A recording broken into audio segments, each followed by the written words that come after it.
One other critical thing I want to mention to you is another Sure. classification they could have slapped on to any program.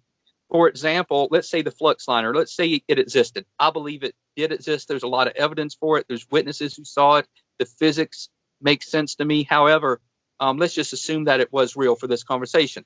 If it utilized nuclear reactions to generate power, perhaps in addition to extracting energy from the vacuum like it claimed to do, then that could be a vehicle that would be under the control of the Department of Energy. And they could also slap an even higher classification on it. And I hope I'm getting this straight. I think it's called a critical nuclear design information classification. I'm probably getting that acronym a little wrong, but it's another layer. They can slap it on anything like a nuclear submarine, like the schematics for like the power plant of a nuclear sub.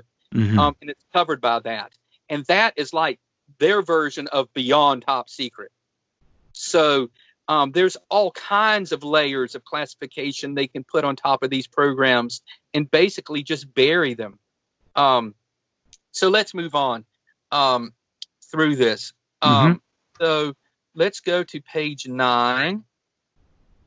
And on page 9, we see how Admiral Wilson tells Davis about how he made 3 calls to the program manager, one of them a conference call with the security director and the corporate attorney. And they wanted to know why he was looking for them and what he wanted to know about. And he goes on to say they had a very testy tone. Now, I want to interject something here that's fairly important, I believe, that all special access programs must have a program manager, a security director, and a corporate attorney, just like this program that's mentioned here.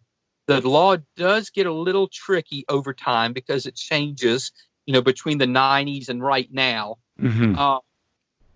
So there are situations in with both a government program manager and a contractor program manager are required. Okay. One of the things I wondered is how widespread that knowledge was in the late 1990s.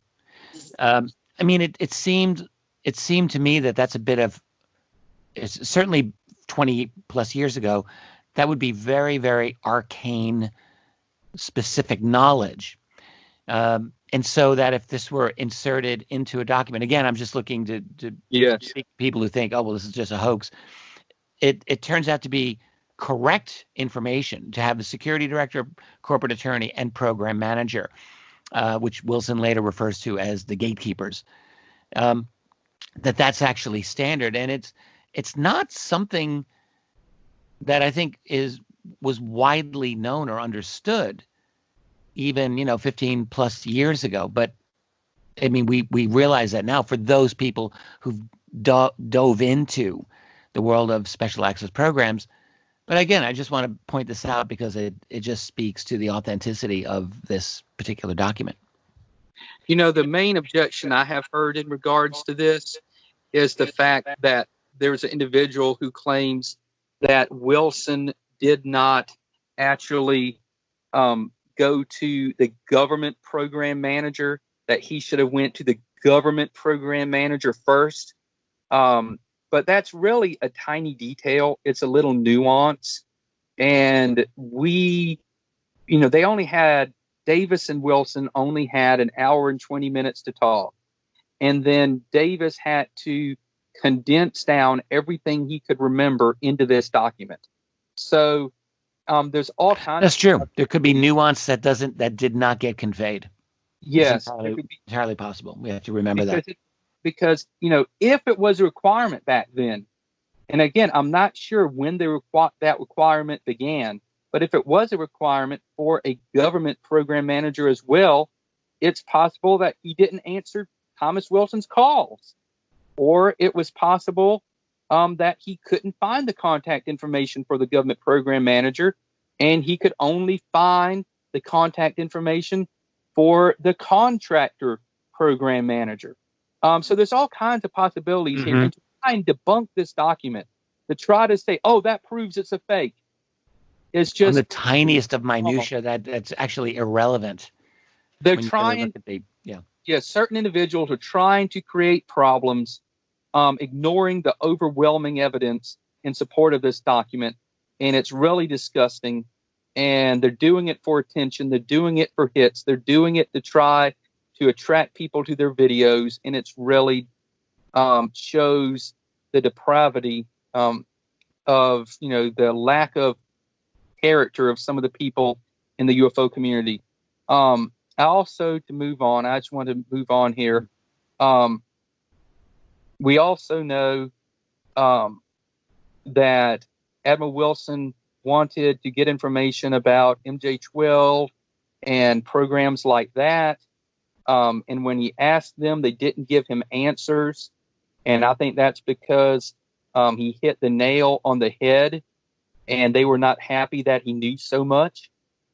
And also, it goes on to explain how Admiral Wilson protected his sources, and he didn't tell these gatekeepers that he talked to William Perry and Paul Kaminsky and others, although I expect that in time they figured out who he talked to. I would guess that they eventually put it together. Sure. Yeah, but he wasn't right. He wasn't throwing them under the bus. Yes, he was protecting the people who were feeding him information. Yeah. And further down, we see that he describes how he had to contact several different program managers. And again, it looks like he was going directly to the contractor program managers. But back then, there may not have been that that difference between the two, because the law is tricky, especially for those of us that are not part of the system looking in. So he had to contact several different ones before finding the correct ones. And it says that he contacted the managers of 3 programs that said they were not what he was looking for, and then 4 additional programs that referred him back to the threesome, which is the word he uses to describe the program manager, the security director, and the corporate attorney that we just discussed. And one thing I want to mention, because he found 4 programs, this meshes perfectly with what we have already heard from accomplished physicist Bernard Hayes, who I think he has co-authored papers with Hal Pletoff. Yes, Bernie Hayes is another brilliant scientist, and he's I don't know how deeply enmeshed in the NIDS group he was, but he's very close with Hal Pletoff and probably knows all of these guys as well, very, very well. I would guess. Yep. But he has a website at ufoskeptic.org, but he's not a skeptic at all. If you read his website, you realize it's the opposite. But that's the name of his website, ufoskeptic.org. And he has a bunch of interesting quotes on there. But here's just a very small section I want to read. A group of 4 related but separate SCI programs tracing back to a 1947 Truman Memorandum still exist and were housed as of the 1990s in major aerospace companies such as, for example, Lockheed, TRW, Raytheon, Aerospace Corp, etc. These would be expensive programs since the cost of secrecy can be several times higher than the research.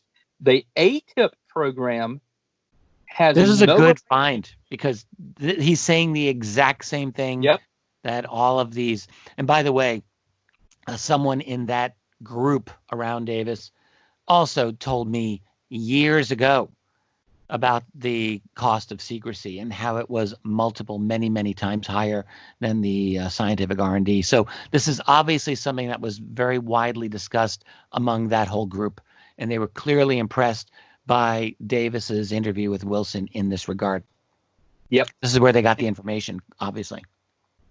So now to continue on to the next half of this quote, the ATIP program, and we know that stands for Advanced Aerospace Threat Identification Program, not aviation, it's aerospace. So let me continue.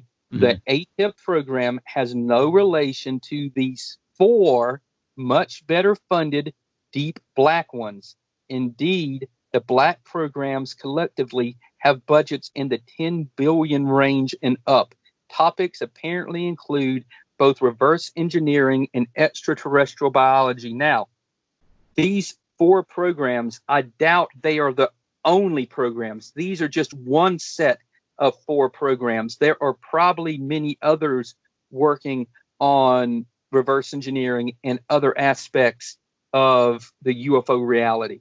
So I don't want anybody to get the idea there's only this 4. This is a really good find by you on Bernard Haish's website. Well, there's a lot more on there. I just only included that one statement because I knew that we don't have all day and this was going to be a long interview. But I urge people to take a look at his website.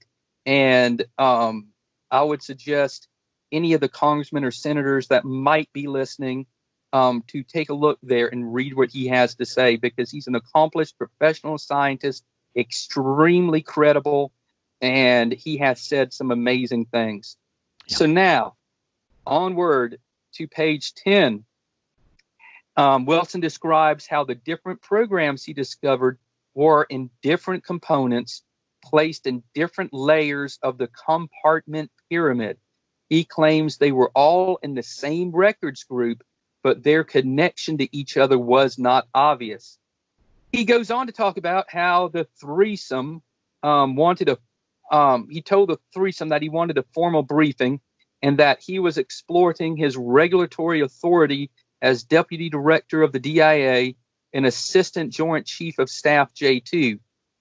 They told him over the phone that they needed to discuss it, and they hung up on him. But 2 days later, he got a call, and they arranged for a face-to-face meeting with him at their facility. He goes on to say that 10 days later, around mid-June, he, quote, flew out there.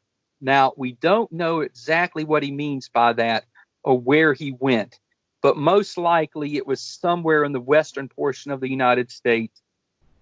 I think one could safely guess it could be Area 51. Another good guess could potentially be one of Lockheed's facilities in Palmdale or Sunnyvale in California. Mm-hmm. He goes on to say that they met in their conference room in their secure vault. That's also called a skiff. Going down the page, Admiral Wilson. Now, well, let me just jump in again here. And people might think, well, why would they even grant a meeting with him at all? And why would they tell him about, any of these programs? And I think the likely answer is that he was becoming a nuisance. And he was, he had spent already close to 2 months. Actually, he had spent 2 months looking into this and was clearly someone who had a full head of steam here, and he was determined to move ahead. And it seems to me that their decision was the most logical thing is, all right, we're gonna bring him in. We will meet with him. We'll tell him as little as we have to, and then get rid of him. Oh, I totally agree with you. And we're going to be getting to that in just a minute as we go through these pages. There's several points I want to make out that go into more detail about what you just said. Yes. Good. And so Admiral Wilson, he goes on to repeat that these are the same 3 individuals he talked to on the phone, and that they call themselves the Watch Committee or the Gatekeepers. They told him they were formed out of necessity to protect themselves after a near disaster in the past that almost blew their cover. There was an audit investigation that had led to them when it wasn't supposed to. Their existence was nearly outed. He describes it as he was told there was a nasty back and forth battle between them and the investigator and the Pentagon chief. So basically, the investigator and his Pentagon chief were battling with the special access programs that were discovered. It became a tug of war for program transparency. Admiral Wilson was told money was one issue and their hiding out became the other issue. Remember, like we talked about before, they were not honestly and openly reporting to the overall Special Access Program Oversight Committee. The fact that they were a carved out program had become an issue, it seems like. Well, they were beyond a carved-out program, because even a carved-out program has to provide honest and transparent information about their program, the description of what they're doing for the database. Okay. There is a directory of, I've been told this and I've read this online, people have talked about it. There's a directory of special access programs that anyone in the senior review group, because remember, there's a leadership team and then there's a larger team. Okay. There's more individuals in a senior review group. Any of them can have access to this directory that's supposed to have the honest and transparent description of every special access program, waived, carved out, every program in existence. They were not reporting honestly. They were giving false descriptions to that database. Mm-hmm. So they were hiding out. That's illegal. They could not make a secret deal with these members of the senior review group, or I should say the leaders of the senior review group, because I don't think the general members were in on this. Only the members of the leadership team, which would have been the chairman, the co-chairman, and the executive secretary. And so they were lying to the oversight committee. So that's what makes this so wrong. They were beyond the carved out. Anyway, good point. It says in here, a threat was leveled to blow the lid off their programs, so they backed down and let the investigator in to complete his job. And they told Admiral Wilson that an agreement was reached with a couple of senior executive service people and others in the Special Access Program Oversight Committee to prevent it from happening again. Now, on to page 11.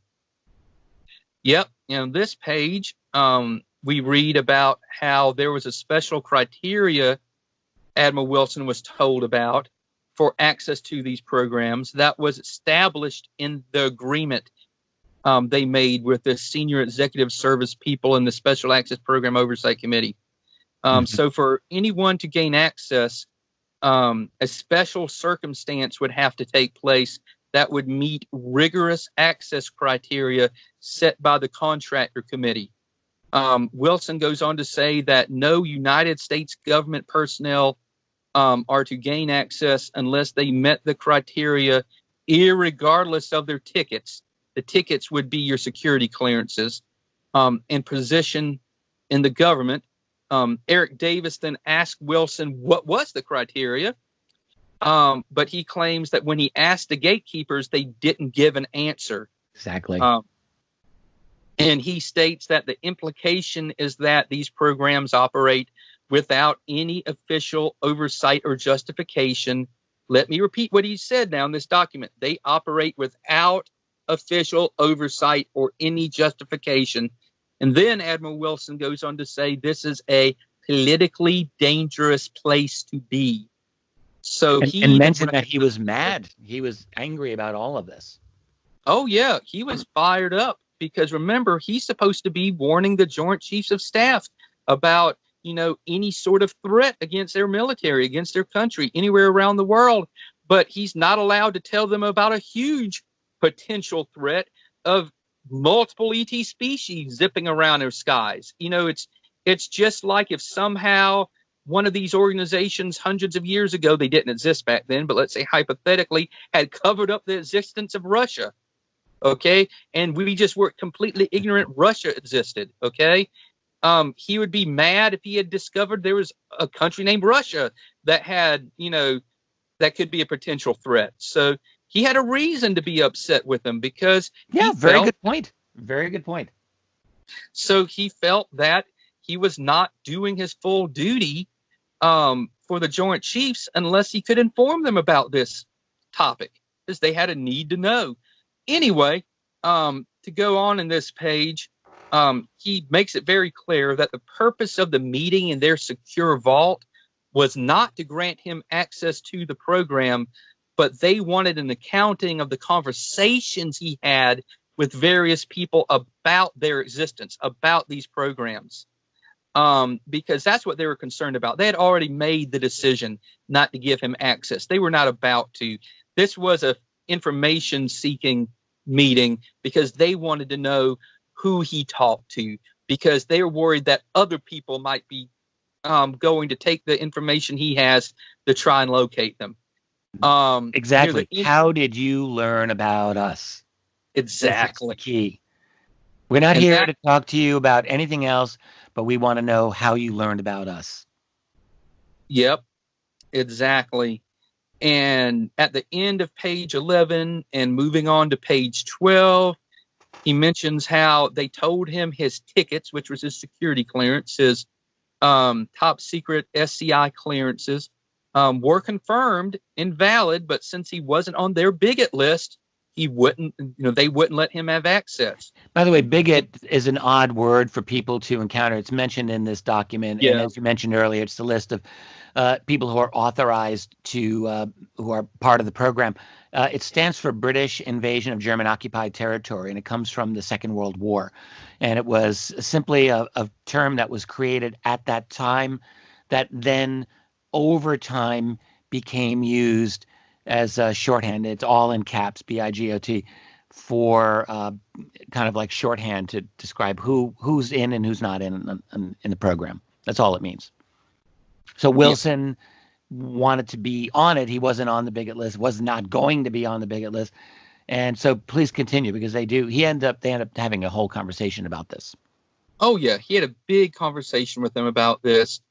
They claim that his position as deputy director of the DIA for the Joint Staff was not relevant or pertinent to the nature of their program.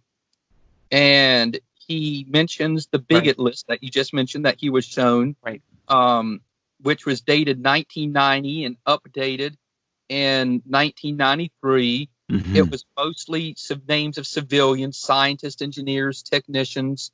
There was no White House names.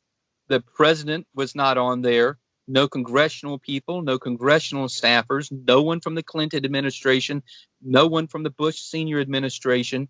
However, there were a few names that he did recognize. He stated there is a few from the Office of the Undersecretary of Defense for Acquisition and Technology, and one from another department, and another at the National Security Council, who was a Pentagon senior executive service employee. And I would bet you some of the names on this bigot list were the names of the individuals that were giving him information. Oh, I hadn't even thought about this. Why do you think that they would do that for Wilson then, if that were the case? Because here's the thing. Like I spoke about earlier, for example, Michael Kostanek, the previous director of special programs, his name would have been on the bigot list, because he would have been, every year, every special access program in existence, whether it's carved out or waived, has to give an annual report to the leadership team of the senior review group. And it goes first directly to the director of special programs through the Special Access Program Coordination, or now Central Office. And so he would have to be on the bigot list of all these programs, because otherwise, how could he be receiving the information from them every year? Well, I just wondered, it makes sense. I just wondered, could you not be technically on the bigot list, but if you're in someone like Kostanek's position, yes, he would, in theory, have access, but I thought maybe he would be an exception. That is, everyone on the bigot list are the people who are working the program, but that they would be required to report to him as someone who's not necessarily having to be on that list. Do you follow him? Does that make any sense? I understand where you're coming from. Yeah. But I think of it like this. This was a program that did its own thing. It was in its own little world, in its own little bubble. They made their own rules, and the only reason they were interacting with the senior review group is very, very simple. The only reason they had any involvement with the with the DOD, the Department of Defense, at all, is very simple. They wanted money, leeching taxpayer dollars. Exactly. And if they were not getting these billions, they would have no contact with the Department of Defense. So from my point of view, they would have had him on that list for record keeping, to so they could say, okay, he knows about us. Yeah, that does make sense. That makes sense. Because they would want to keep track of everyone that they had to let know that they even existed. So he would have been on that list. I think that I believe Paul Kaminsky would have been on that list because he would have been the chairman of the senior review group. He would have been on that list. So those were probably the people from Alstat that he recognized. And actually, right. Davis asked him a question about this eventually, and he claims that he doesn't want to say. And I think that's because he actually had already named them. This is interesting. Again, I want to reference the Sweetman article that I talked about earlier, because I was convinced that the people around Davis latched onto this article because it summarized more closely than anything else how these programs work. One thing Sweetman said was it's not only that they are dominated by private contractors, where the DoD liaison is essentially he's just there for show, more or less, and to ensure that the funding keeps going through, but also that they're completely in charge of the security. They decide who's in, who's out. It has nothing to do with formal Pentagon classification systems at all. Like if you're running this private contract and you want your cousin in on the program, then your cousin is in, and Absolutely. That's it. And you make the rules. So what it makes me wonder is if I don't really know this, but I wonder if Sweetman knew these people, if he somehow got this information from, whether it's from Davis or from Puthoff or from Edgar Mitchell or from whomever, and wrote his article in the year 2000 based at least in part on something that he may have learned. Like he may have learned a little bit about the Wilson situation when he wrote this article. And I'm only speculating here, but it suddenly occurs to me that it's entirely possible. And for people listening who, I'm sure there are some people listening who are familiar with this article that I'm talking about. It's from January 2000, written by Bill Sweetman for Jane's International Defense. And it's a very interesting piece that gets into the Pentagon's black budget structure. And it's one of the only pieces at the time that really did so. So I just wonder, he might have had some inside information about this. I really wonder. That's very possible. I think that's perfectly plausible. But right now we're getting really to the exciting part of this document. This is, where things get extremely interesting. As we continue on this page, when Admiral Wilson asked the program manager during this meeting in the secure vault, when he asked about the nature of the program, the manager said they were not a weapons program. They were not an intelligence program. They were also not a special ops program, and they were not a logistics program. When he asked what they were then, the program manager, it says, let out a loud groan. And the director and the corporate attorney, that would be the security director, and the corporate attorney told the program manager it was okay for him to, quote, say it. Now it goes on where Admiral Wilson is thinking that they were going to tell him that it was something to do, like they were using UFOs as a cover for reverse engineering Chinese or Soviet hardware that may have been recovered. And he asked them about that. And they say it wasn't that either. And this is at the very bottom of page 12 here where we are at talking about this. And so now we read as Admiral Wilson explains how they finally admitted to him that they had a craft, an intact craft that they believed could actually fly in space, air, water, or possibly dimensions. Now, this is important. This craft was not debris. It was not tiny little itty-bitty pieces of metamaterial that they found scattered across a field. This was an intact vehicle, okay? And apparently it was in such good condition that they believed if they could have figured it out, it could have flown in space, air, water, or possibly dimensions. This is critically important because you have to think that if this craft was in such good condition, the bodies of the occupants must have been in somewhat decent condition, or maybe there's even a possibility one of the occupants could have been alive. So none of that, of course, appears in this document. None of that No. information. And obviously that was totally compartmented from not just from Wilson in this conversation, but very possibly from the managers of this particular program. In fact, I would bet that it's likely that the biological studies of the beings would be in a completely isolated, separate program from the study of the craft. Oh, yeah. There's probably, I believe that there were not just 4 programs. I believe these 4 programs were probably just for the study of this specific vehicle, the different components of it, the different systems of it, the materials used in it, the types of circuitry in it. There's so much about the vehicle, but then you have to realize there need to be a program for the study of the occupants as a whole. Absolutely. And like I've mentioned before, if they are in the least like humans, you're not just a human. You have hundreds of species of bacteria within you, and they are symbiotic, and they are critical to you staying alive.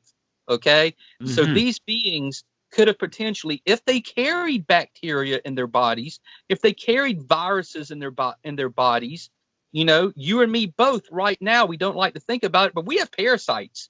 Everybody does in their system to some small degree.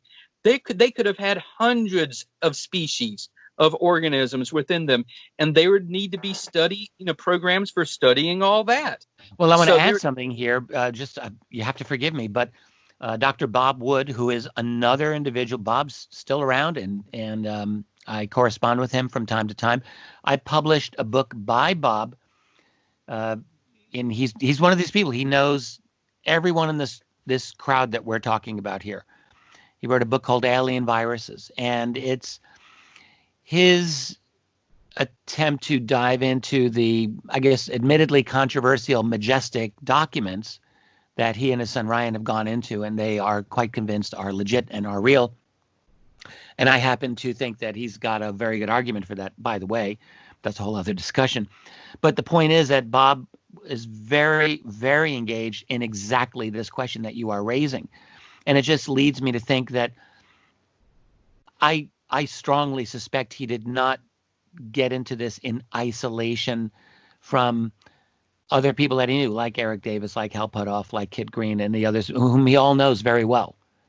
My assumption is that all of these individuals, let's include Jacques Vallée in this as well, that all of these individuals who all know each other very well have had long and detailed, sophisticated conversations about not just the ET tech, but also the bodies and potential viruses. I firmly believe that this is something that's important to all of them. Yeah, I think it's very important. I mean, it could be a treasure trove of information for pharmaceutical research, for genetic research. Absolutely. A wide range of studies. I mean, you could be able to determine if the cellular structure of these organisms, the mitochondria, the lysosomes, the nucleus. I mean, the different. Imagine the amount of money that is involved and wrapped up in these programs. Yeah. It's incredible. Because you would have cellular biology to study, you would have genetics to study, and we don't even know if they have DNA.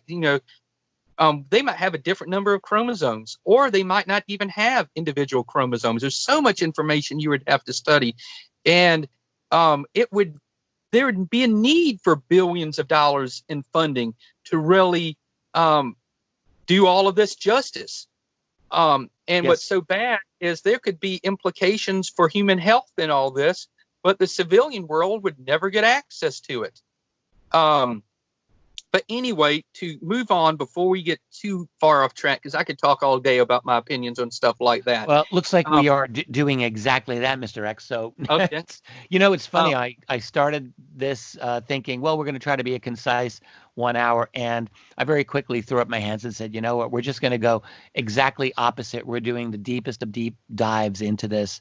And honestly, I'm really glad that this is what we're doing. So this is a completely different journey than what I had expected, but I think this is quite necessary. So, you did a 3-hour talk about this over at the Project Unity YouTube channel, but I think that we're going even a little bit farther here, and I'm actually really glad for it. And I think this is even better than what I did with Project Unity. And I want to say too, Project Unity is working on an additional production. I'm not involved in it at all, about the Admiral Wilson document. So keep an eye on the Project Unity Twitter page and Project Unity YouTube page. Jay is doing great work. He really is. He's a great new voice in ufology. He's got fascinating ideas. He's done some great interviews. He has a lot to contribute, so everybody needs to be paying attention to him. But now I want to say about this. Eventually, we read that Admiral Wilson asked if it was from overseas, if there's any chance. They said, no, it's not possible. Then he asked them where it came from. Yeah. And the program manager admitted they didn't know where it was from, although they had some ideas. And I want to say one thing about that, and I have to put this in there.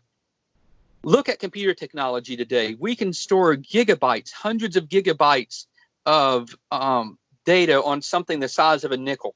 So just imagine a species way more advanced than ourselves. There could be all kind of data storage devices. And with 70 years to analyze this data storage, by now they could have figured out how to access it and read it. So it might tell them where the craft was from. For all we know, there could be an Encyclopedia Galactica within that database. But anyway, to move on, Admiral Wilson asked them about this, and they admit, quote, these are important phrases. These are the most important phrases in this entire document. They admitted the technology was, quote, not of this earth, not made by man, not by human hands.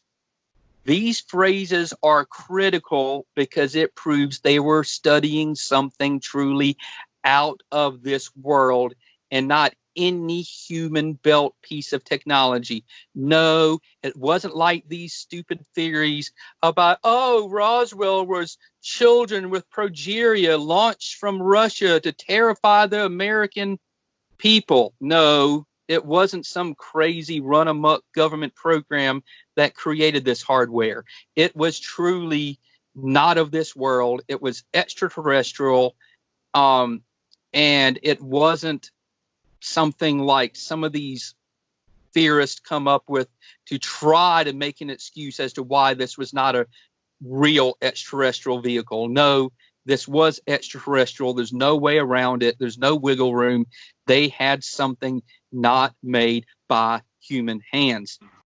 And of course, I just want to point out, this is exactly the part of the document that I've always remembered seeing that exact phrase.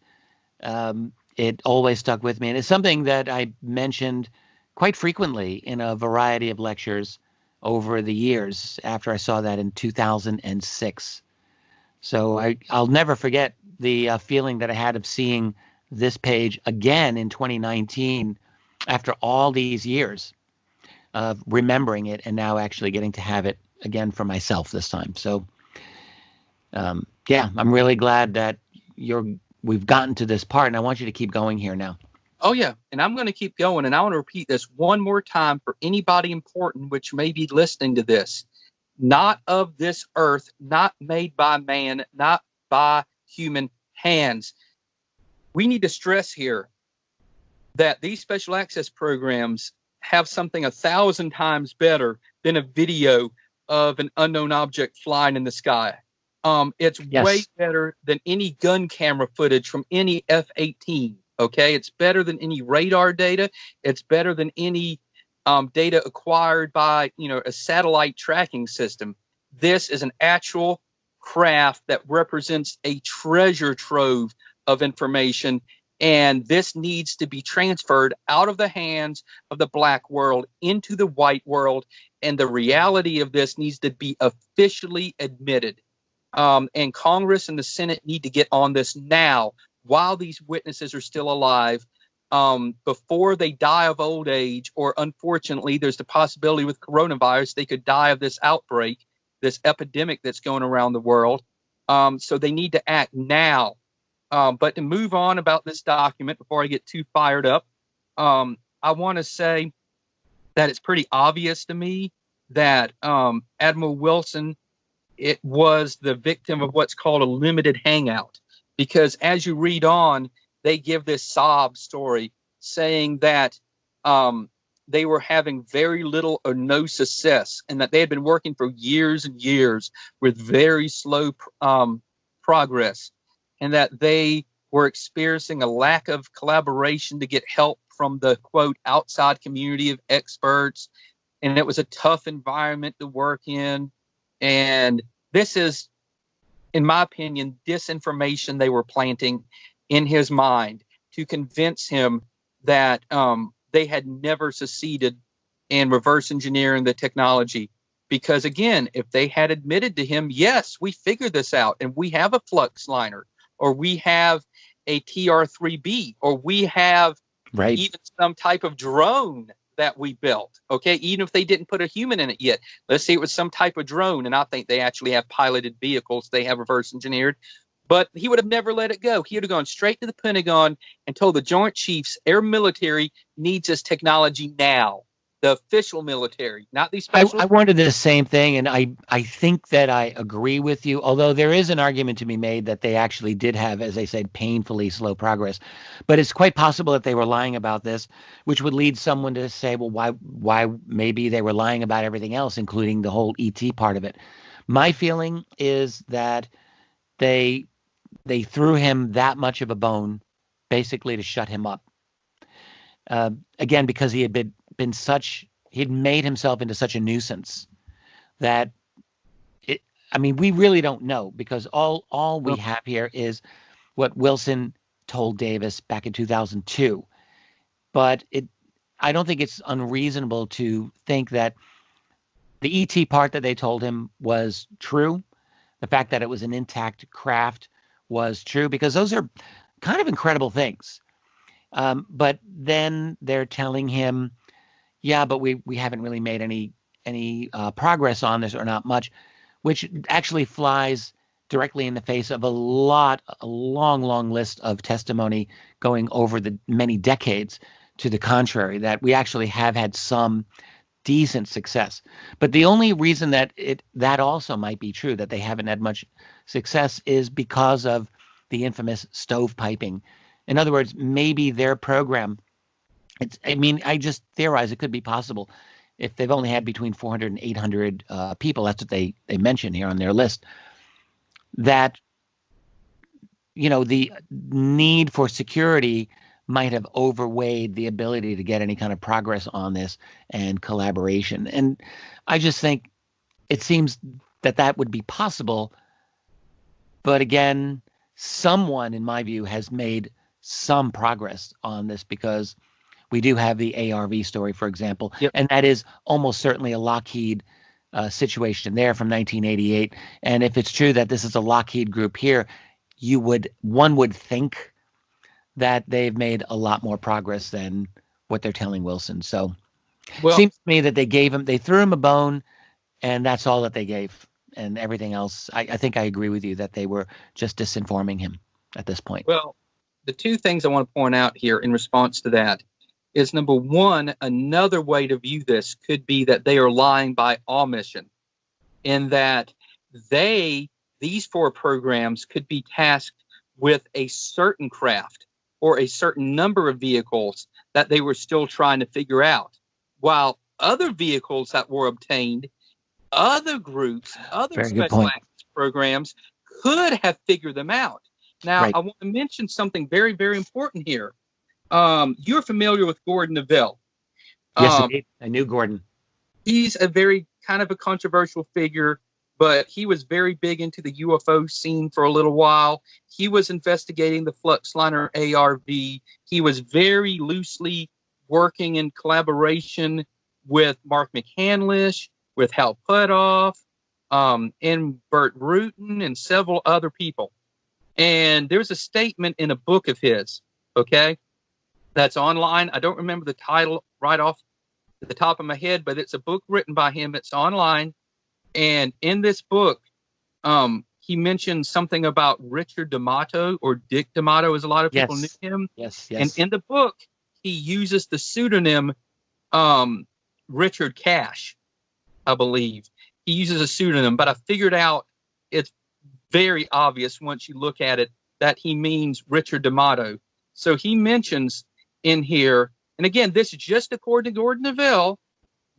We don't know this for an absolute fact, but he claims that Richard D'Amato, who was the chief counsel for Senator Byrd, claimed to him and that he secretly recorded it. And although we don't really know if he had this recording or not, this is what Gordon Neville claims, but that Senator Byrd, while being secretly recorded, told him that between 1950 and 1972, $75 billion was spent to reverse engineer a UFO. And we know that Richard D'Amato was investigating UFOs. He was investigating the black world. He had been tasked to do so by Senator Byrd and other government officials. And you can read Jacques Vallée's Forbidden Science Part 3 and 4. And I believe Senator Byrd's legal counsel, Richard D'Amato, is mentioned in both of them.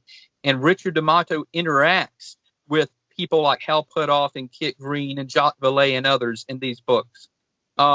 He was actively seeking information about the black world, trying to find out if we had crashed UFOs. Also, you can read the account where Jesse Marcel Jr. was told by Richard D'Amato to meet him in the basement level of the Capitol building in Washington, D.C. And he went there, and Richard D'Amato had a book on the table, Whitley Strieber's Majestic. And he points to the book. I'm talking about Richard D'Amato, points to the book and says, this is supposed to be fiction, but it is real. And Jesse Marcel asked him, then why don't you tell the people? And Richard D'Amato basically said, if it was up to me, I would. But, this is the varsity team we're playing with here, and they're not going to tell the truth. What's so interesting is Stanton Friedman and Whitley Strieber have both confirmed that they were also at that meeting, that it took place. And so Richard D'Amato is someone who would need that the Congress and Senate needs to summon to testify before congressional hearings about this topic. Totally agree with you. And by the way, Gordon, can I just mention? Go ahead. So can I mention about Gordon Novell? He was a really interesting man. I knew him pretty well over the years, and I loved and hated him at various times.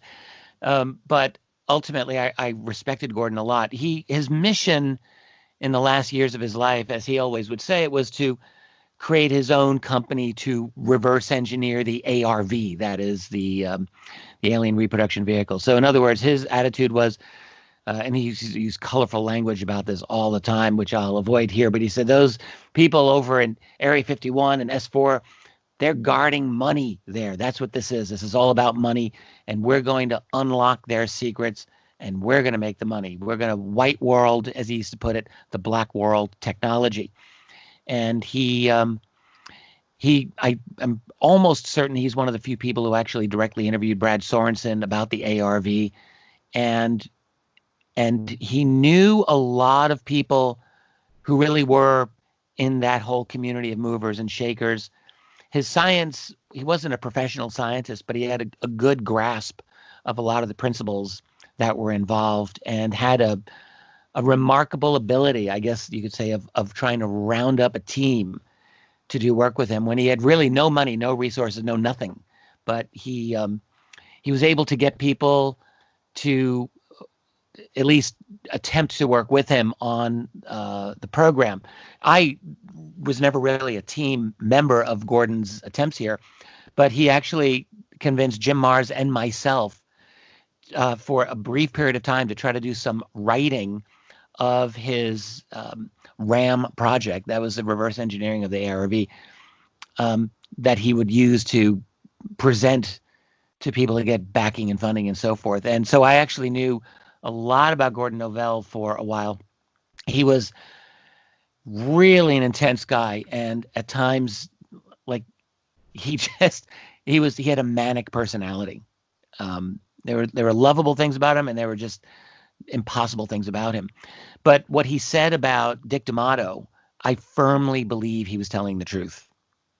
The thing about Gordon that I came to know is that he was a good salesman. He was really always trying to sell his project, but he was not a liar, in my opinion. I think he was very truthful. When he would get down to brass tacks about certain things that were factual, I never in my experience with him ever had reason to think that he was deceptive. I always believed that he was upfront with me and with the other people he was talking to. So when he talks about Dick D'Amato, I believe that. I believe that he was probably telling the truth as well. And by the way, you mentioned the term RAM. What Gordon Novell did was he made up his own nickname for the Fluxliner instead of the alien reproduction vehicle, which is what it was called at Lockheed. He made up his own nickname, the reproduction alien machine. That's what it was. RAM. There we go. Thank you. Yeah.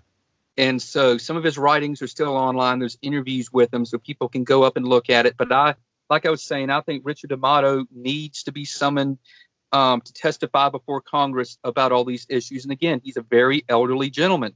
And I believe that before he passes away from old age, he needs to be summoned. Again, if action is not taken soon, all of these people with inside information are going to die. And there's going to be a big risk that all the strings that can lead back to these programs and lead back to Roswell and Aztec and all these crash recoveries will just basically fade away, and we'll never have access to them again unless Congress acts immediately. Now, to get back to what I was saying, I wanted to define the term a limited hangout. Okay, a limited hangout is an intelligence term for a meeting in which you partially brief someone on something classified, like a special access program, and you give them a small amount of information.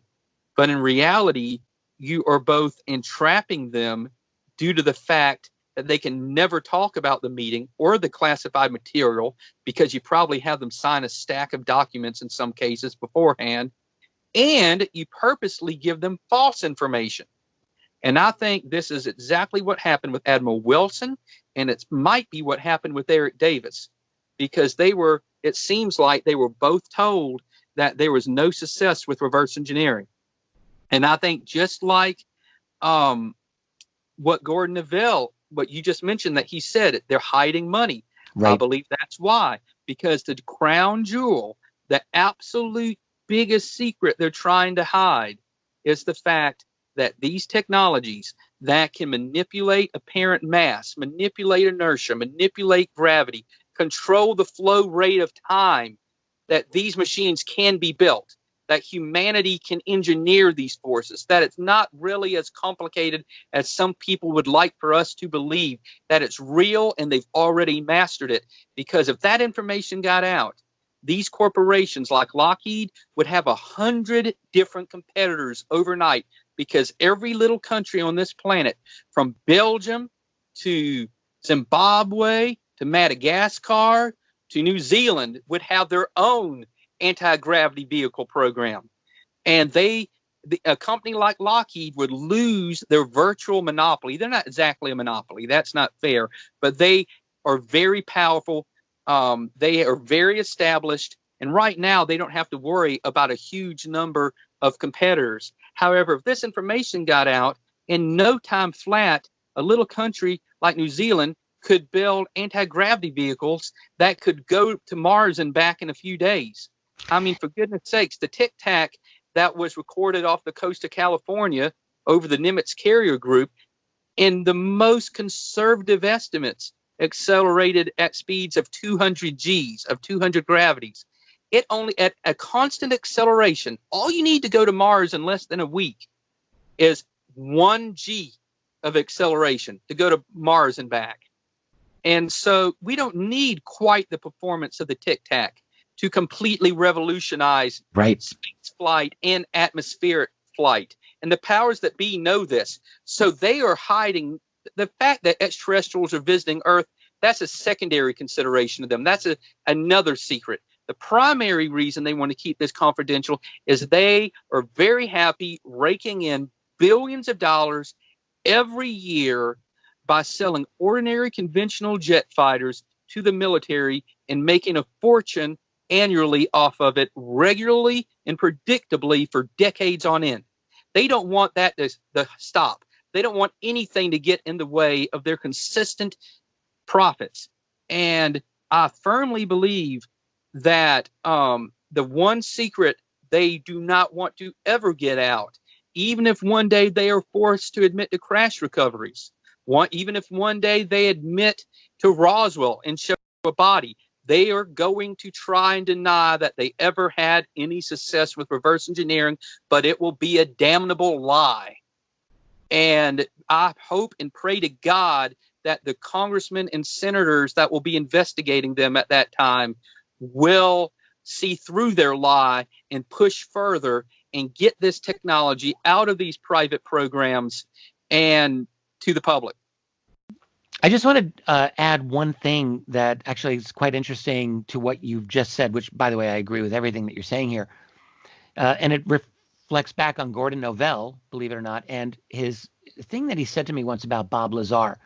And Gordon told me that he believed Lazar was truthful in his account of what it was like to go to S4 and to see the, as Lazar called it, the sports model flying saucer, which he argued was powered by an element 115.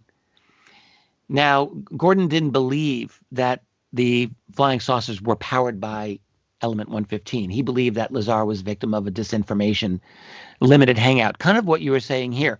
And the reason, element 115, of course, is so difficult to get and to create that it's jokingly referred to as unobtainium. And the idea being, if let's say the Fluxliner story is the real story, so according to at least what Sorensen claimed to have heard, there was a four-star general at a podium talking about this ARV, the Fluxliner, and stating that it moved, it was powered on the vacuum, and which later, in Hal Puthoff's paper, I think it was Puthoff who actually first talked about zero-point energy as the vacuum in a paper he wrote in 1989. So here's a general saying this works on the vacuum. And so if that's the case, you don't want competitors to know that fact. So you would get a guy like Lazar, who you might have psychologically profiled to be the kind of guy who might just talk, and give him false information about how these objects operated using unobtainium, that is element 115. And so that competitors who are trying to build their own flying saucer would get that information and say, oh, God, element 115, we'll just give up. There's no way that we could possibly build this. And so, it just would be another way of throwing competitors off the track to save your own project. So this type, I don't know if that's truly the case with Lazar, but it's always made sense to me. And similarly, what you're suggesting, what these program managers, the gatekeepers, said to Wilson, very likely is the same type of disinformation limited hangout, right? Oh, and that's very possible. And since we're talking about Bob Lazar, this came to me last night, but I wasn't going to actually mention it, or I was going to skim through it really quickly. But I have to say that according to his account, he only worked on the one saucer that was called the sports model that used the element 115. However, there was a whole row of hangars, and there were multiple types of vehicles, and one of them the Jello mold looking vehicle looks very similar. His account of it, his description of it, and I believe that Michael Schratt actually did some illustrations of this. It's in one of his documents online. It looked like the flux liner, so it might be what one of the crafts they did indeed manage to reverse engineer. So it could be there are different categories of craft that use different propulsion systems. Okay, good point. Very good point. But actually, I don't want to get too deep into Bob Lazar because that could be something we could that's just a whole other thing in and of itself. But I think that it is possible they have a series of different vehicles. Some they have been able to reverse engineer, some that they have not. And what I was going to say again is it's possible that these individuals that were lying to Admiral Wilson, they were lying by omission because they might have been telling him the truth that a specific vehicle out of the many that have crashed, that, again, Eric Davis claims openly there were a long series of crash recoveries. So maybe they're working on one that they have not been able to figure out, but there were others they did indeed have success with. Now, to move on in this document, as we go on this page, we see that they start talking about, questions such as Roswell, the Holloman Air Force Base landing, and so forth. And Admiral Wilson claims that they declined to discuss these. So they wouldn't talk to him about Roswell or the Holloman Air Force Base landing or MJ-12 or Bent Waters or any of this stuff. Yeah, and it's interesting the way that was phrased, I always thought, because it's not that they said they didn't know anything about it. They just declined to discuss it.